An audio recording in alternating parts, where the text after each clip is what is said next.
Pour cette vidéo, nous allons voir ensemble comment ajouter synchronisation avec le nouveau protocole rythmique. Pour faire, il faut aller dans Connexion, ajouter une connexion et cliquer sur Rhythmic Protocol. L'ancienne connexion était la connexion avec Rhythmic, qui nécessitait d'avoir DeltaLitX ouvert pour faire une connexion.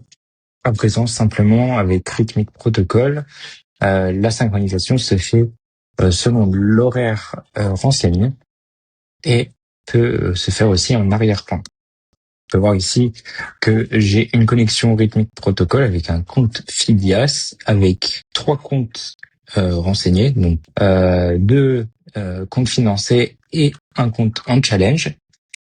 Et donc je vais supprimer cette synchronisation connexion et l'ajouter à nouveau. Voici. Ici, je vais renseigner mes identifiants. Voilà. Et renseigner la date de début du compte. Ça va nous permettre de récupérer l'historique à partir de cette date-ci.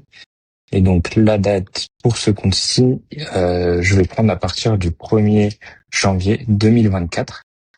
Voilà. Et ici, il faut bien choisir le point de connexion, donc qui est souvent Chicago, pour la plupart des profirmes, et le système rythmique adapté. Donc, en l'occurrence, Fidias, c'est Rhythmic Paper Trading, mais vous avez la liste juste ici. Par exemple, avec Apex, BlueMX, ça peut être un système différent. Donc, veillez à bien sélectionner le bon système rythmique, et ensuite, vous pouvez cliquer sur Connecter. Une fois la connexion effectuée, vous devrez voir techniquement du coup les comptes s'afficher et la synchronisation qui s'effectue en arrière-plan. On va attendre que ça se termine. Voilà, une fois terminé, normalement ça doit être vert pour indiquer que la synchronisation est active. Et vous pouvez donc planifier une synchronisation quotidienne pour que les trades remontent dans le système DeltaLitX quotidiennement. Donc, vous pouvez choisir la date en fonction, enfin l'heure à laquelle vous souhaitez que cela se fasse. En l'occurrence, moi, je préfère le faire en dehors de mes heures de trading, mais vous pouvez le faire aussi juste avant de commencer une nouvelle session ou à l'heure que vous le souhaitez.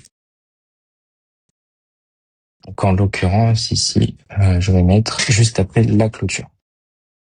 Enregistrer. Et donc ici, on voit que la prochaine synchronisation sera dans 6 heures et 2 minutes. Mais vous pouvez aussi synchroniser directement les comptes à l'instant T, soit en cliquant sur tout synchroniser. À ce moment-là, ça va synchroniser toutes les connexions que vous avez ajoutées donc les connexions qui sont actives, bien sûr. Il y a des connexions ici qui sont expirées, donc il faut les reconnecter.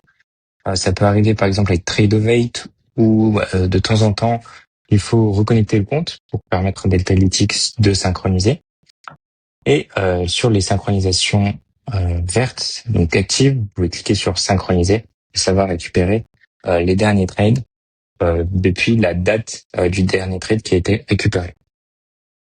Et s'il n'y a pas de dernier trade, à ce moment-là, ça prendra la date que vous avez renseignée lorsque vous avez créé la connexion. Voilà tout pour l'explication sur les connexions.